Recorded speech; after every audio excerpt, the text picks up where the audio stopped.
When you're sipping a hot chocolate, the heat is very intense. So you could, lots of people get their tongue roast out a little bit.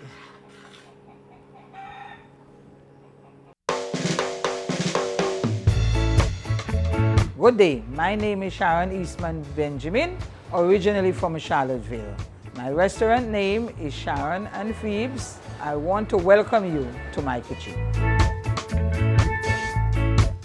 Long ago, you know, when the mango season was in, my mom put a big pot of bush tea on the fire and said that we are not having no chocolate tea this morning. We'll be having bush tea. And I started to make noise and said, I does not want no hot water tea, I want chocolate tea. And the guy that was sweeping the road at that time, he sent the message out and said, you see that long hair one? She only want chocolate tea, she don't want no bush tea.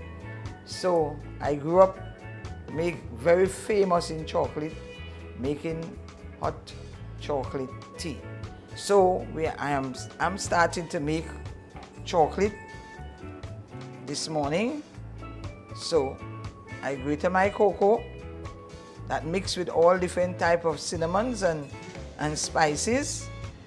So I normally put my chocolate on the fire, and I have whole grain clove. I put whole grain clove in my chocolate tea. Up.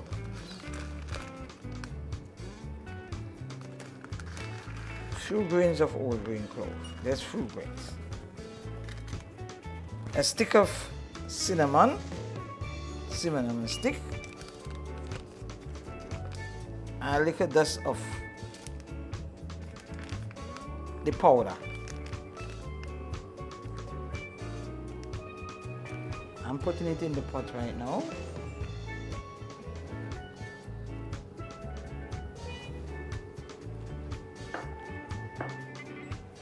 Making a stir.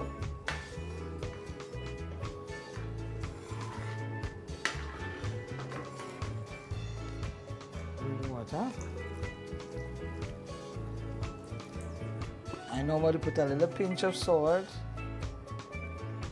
I put my bay leaf last because of my experience. When you put the bay leaf in the water to boil, it normally, because of bay leaf, I don't know if you guys know about bay leaf oil. So when you boil it, if you take it and boil it too long, I realize that's why the chocolate have a lot of grease. So when you put your bay leaf last in the pot, then it's better. It will not be as greasy like how it normally be. So I put a little ginger. Fresh ginger, and this ginger is small ginger, but they are very strong. So I put a little ginger. That is for the stomach. Some people get upset stomach with when they drink chocolate tea, so I put it there to boil a little.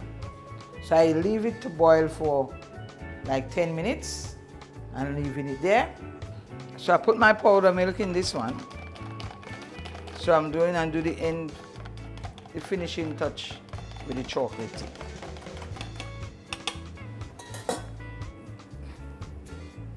Put all my milk together.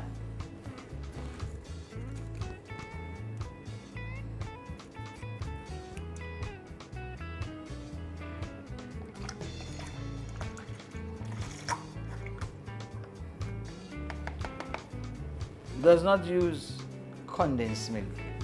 Other people do, but I doesn't use condensed milk in my chocolate. Because the condensed milk is only sugar. It doesn't have the richness of the milk. So I don't use condensed milk. I use milk, real milk. Like I said before, I already put my little tinge of salt. You must put a little tinge of salt for the balance for your stomach. So the salt is good to go with a little pinch of salt to go with the sugar and the milk and so. So I put 2 spoons of this 2 spoons of this in here. Put 2 spoons and a little bit. So is there any reason why you would use brown sugar opposed to white sugar? Well, brown sugar, you know, is more natural. White sugar is more processed. So when you use brown sugar, you give it a better flavor, and you use less too. Long ago, when we used to make chocolate tea, as a child, I know that you used to use the mill, the batty mill, and squeeze the cane. And they used to boil that cane juice. Leave it to stale, and then you boil it, and that making tea and your chocolate tea, between chocolate tea and bush tea. That was the order of the day. It wasn't Milo. It's after when we get elevated and things, we start going Milo and Ovaltine and quick and so. But the order of the day was chocolate tea, especially on a Saturday and a Sunday morning.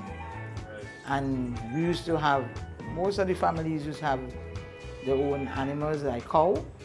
So they used to milk the cow and get the milk. You know, you boil the milk, the cow's milk with a bay leaf and the little lime skin and so. But when you're making chocolate tea, you milk the cow and then you put the raw milk to boil with the chocolate. That is how we knew as children. So how come you all used to use sugar cane instead of the brown sugar? Because you couldn't afford to buy sugar. You have plenty homes couldn't afford to buy sugar, plenty families. So they used to plant the cane. The cane was for that purpose. Also, you used to plant your own cane? You plant your own cane, yes, and it have different homes have we call it the batty mill, and they used to squeeze the cane to have, you know, get the juice, and you put it to boil. So we have a special barrel that they used to put the sugar cane in. So you have to put a special spoon to dip it out, to put it in the tea. And you put some in the tea. Sometimes I remember we used to make juice, lemon juice with it. Yeah, so that was natural, there was no chemicals. So that was so good. I remember all of those things. Yeah. So now, this is the finishing product. So I'm stirring the sugar in very well. So when will people normally drink cocoa tea? In the morning, in the evening? Yeah, morning and night. When you're sipping a hot chocolate, the heat is very intense.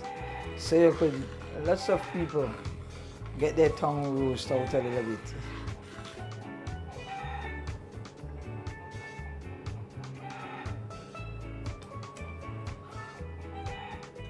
So I'm just tasting a little of it to see if it have enough sugar.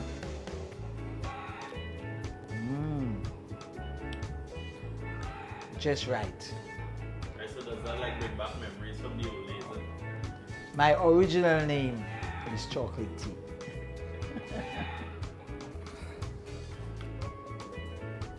Okay, we're straining the tea now.